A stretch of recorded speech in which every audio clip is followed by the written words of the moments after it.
Good afternoon, Belize. It's midday and you're tuned into the news at noon, where we bring you the latest updates from around the country. I'm Isani Cayetano, and here's what's making headlines today.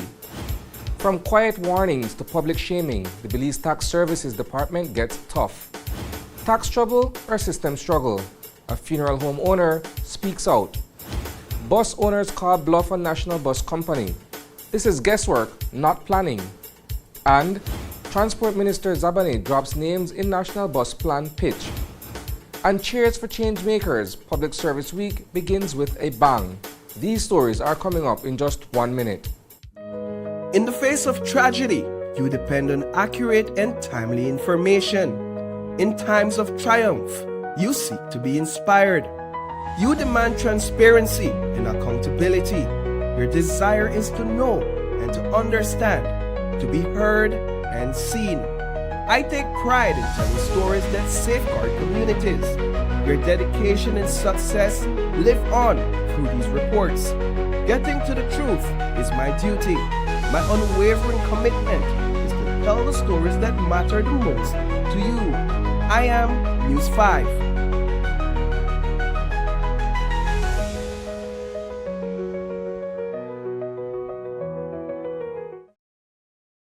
Welcome back. The taxman is knocking, and this time, he's naming names. The Belize Tax Services says it's done playing nice when it comes to collecting overdue business taxes. In a bold move, the department has published a list of more than a dozen businesses that have defaulted on their tax obligations. Director General Michelle Longsworth says this public call-out comes after multiple attempts to collect the debts quietly. This notice really serves as a final call to those who have remained delinquent in paying their taxes. So what we're saying here is because all efforts have gone unresponsive by these taxpayers. We've done everything trying to collect from them, because it's important to know that none of these defaulters listed just received a bill out of nowhere with no warning. We tried working with them and we still continue to try, but they refuse to engage in meaningful discourse. So each one of them was afforded the rights all taxpayers receive: audit reviews, payment arrangements, dispute if they wanted to dispute any of the assessments, they were engaged. We also allow waivers. They could have requested waivers for the penalty and interest, but the waivers are not a right, and it must be dependent on compliance. So you can't request a waiver for penalty and interest and you are not compliant. So the publication of this specifically is where it's a reminder to the public that taxes are not optional and they just don't go away. Taxes must be paid, and it's unfair to pressure those who pay their taxes and then leave those who don't pay their taxes. Andrew Munnings, the man behind Munnings Funeral Services, is pushing back after his business landed on the Belize Tax Service Department's latest list of tax defaulters. The notice claims he owes over $183,000 in unpaid taxes. But Munnings says the story isn't that simple. In a candid social media post, he described a system that he believes is stacked against small businesses. He says he's been in court with the tax department for some time and has been paying $2,000 every month on time without fail. Quote, "The legal stress and financial blockage I had to go through to make you understand and still you refuse is no joke," end quote, he wrote. He also took aim at the tax department itself, questioning why they're quick to publish who owes them money, but not as quick to refund taxpayers who are owed money. Quote, "Belize Tax Service posting who owes them taxes, but I don't see their names on the list," end quote, he said. "How many people haven't received their payment from you at all?" End quote. Munnings says his business, which is just 5 years old, outsources over 90% of its services. He argues that the tax bill doesn't reflect his actual earnings and that he's being asked to pay taxes on money he never collected. Quote, "All businesses must pay taxes, agreed, but don't take advantage of those willing to work with you," end quote, he added. So here's the question. Is this a case of tax evasion or a deeper issue with how the system treats small businesses? And if the tax department is holding others accountable, should it also be transparent about its own obligations? The Belize Bus Owners Association is calling out the Ministry of Transport for promoting, quote, a national bus company concept that they say is built on dreams, not data. In a strongly worded statement, the BBA, representing 31 licensed private operators, criticized the Transport Minister's media blitz, touting modern buses, digital ticketing, and upgraded terminals, all without a single feasibility study or financial model in place. Quote, this is not planning, this is guesswork, end quote, the BBA declared, warning that commuters and investors are being sold a vision with no price tag or operational blueprint. The association questioned claims that 16 operators have signed on, noting that none have seen the financials or even basic assumptions like bus types or fare structures. They also challenged the minister's reliance on, quote, economies of scale, pointing out that Belize's 300 bus fleet pales in comparison to Mexico's ADO, which operates over 8,000 buses and still charges higher fares. Quote, to deliver what's promised, fares would likely need to be doubled, quote, the BBA warned. Citing years of regulatory neglect and poor infrastructure maintenance, the BBA urged the government to halt the promotional campaign and instead focus on rigorous studies and transparent planning. Quote, this is not the time for a public campaign, the BBA concluded.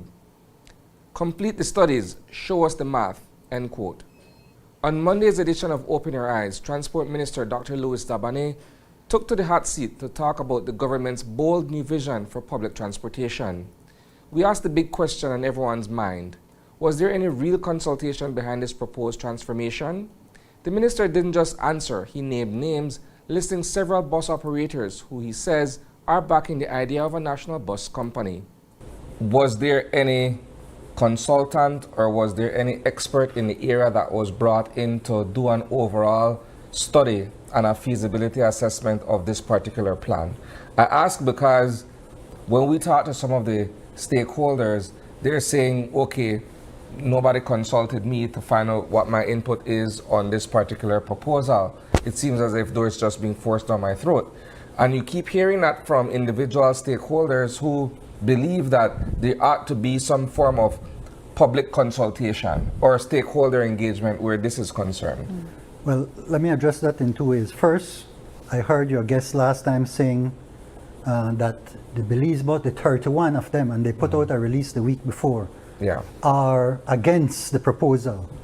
And we want to, again, make sure that the Belizean public gets accurate. I'll read off to you Sure, go ahead. the ones who are in support. And we were unable to get 5 others over the weekend because we made the calls. The 16 bus operators that I'm going to read off right now comprise over 65% of the market already. Wow. We know that there are at least another 5 who have indicated informally, and we just wanted to verify, so we didn't put their names here. Right? That would take us to 21 out of the 31. And these are some of the largest bus lines. Westline Bus Company, right? Silvers, James. James is the largest, Westline is the second largest. Then Floralia, which has been the most innovative.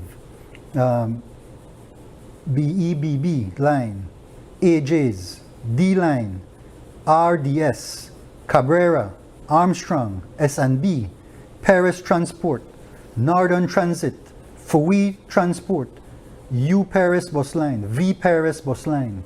This morning, Belmopan came alive as public officers from across the country kicked off Public Service Week with a spirited walk through the city, ending in celebration at the Governor General Field. Organized by the Public Service Day National Committee, today's event is all about honoring the hardworking men and women who keep our government running. From inspirational speakers to exciting prizes and a few surprises, it's a well-deserved moment in the spotlight. Committee Chair Freya August shared more on what this day means for those who serve behind the scenes. We had a national walk, so the public officers coming from north, south, east, and west, including San Pedro, came here to walk to celebrate the fact that we are proud to be public officers. This is a part of the ongoing celebration, as you've said, in celebrating Public Service Day. This year actually makes 20 years since Belize has signed on to the United Nations Public Service Day. So we wanted to do a different event as opposed to public officers walking in their individual districts. We asked them to all come to Belmopan and walk together. And what's the theme that you guys are celebrating under this year? 5 years to 2030, accelerating public service delivery for a sustainable future.